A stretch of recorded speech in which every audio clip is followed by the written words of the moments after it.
చిన్న పని మీద అయితే ఇప్పుడు మనం శంకరపల్లి పోతున్నాం. కానీ మన కోడిఎఫ్లో రానిసారు రానియరు తెలియదు. పెట్రోల్ అయితే నాన్న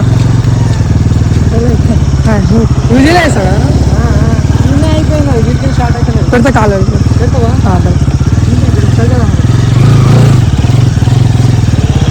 ఇంకొక 1 కిలోమీటర్ ఉంది ఓడిఎఫ్, చూద్దాం రానిసారు రానియరు. ఇక్కడ సార్ ఎక్కడ పెడతాం అసలు పెడతాం.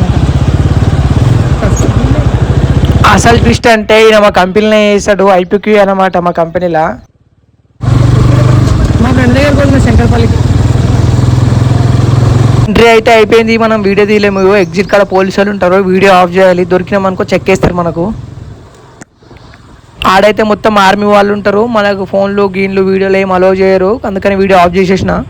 ఏమెండా ఎండకి చక్కెర వచ్చి పడ్డట్టు అని చెప్పి చూసానికి వచ్చిన. టైర్ అయితే బాగానే ఉంది, కాకపోతే జర మడతలు పడ్డట్టు అయింది. 180 సెక్షన్ కదా, జర చక్కగా కూర్చోలేదు. ఇంకా ఇక్కడ సైడ్ ఏమో కొద్దిగా బాగానే ఉంది, కానీ అక్కడ సైడ్ మాత్రమే జర మడతలు పడ్డట్టు. ఇదే ఓడిఎఫ్. మళ్ళీ ఎంట్రీ అవుతున్నా, ఆడ పోలీసులు ఉంటారు చూడకు, నన్నే చూస్తుంది చూడు. ఆపుతాడేమనుకున్నా, ఆపలేడు మనల్ని అయితే.